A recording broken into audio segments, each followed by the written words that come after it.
ഇവിടെ പ്രതിപക്ഷ നേതാക്കളും ഒരു വിഭാഗം ലീഗുകാരും ജമാഅത്തെ ഇസ്ലാമിക്കാരും ഞങ്ങളെക്കുറിച്ച് സംഘീപട്ടം ചാർത്താൻ പുറപ്പെട്ടാൽ അതിലൊന്നും ജനങ്ങൾ കുടുങ്ങില്ല, അതൊന്നും ജനങ്ങൾ വെള്ളം തൊടാതെ വിഴുങ്ങില്ല. അത് മനസ്സിലാക്കുന്നത് നല്ല കാര്യമാണ്.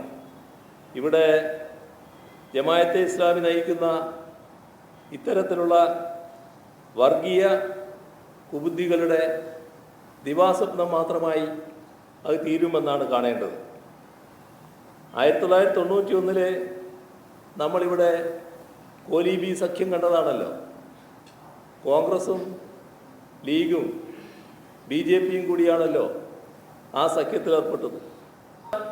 നുണ ശക്തമായി ആവർത്തിച്ചാലും അത് വളരെ ശക്തമായി ആവർത്തിച്ച് കുറച്ച് പേര് വിശ്വസിക്കുമെന്ന് നിങ്ങൾ പ്രതീക്ഷിച്ചാലും അതൊക്കെ ഈ മണ്ണിൽ ചെലവാകുന്ന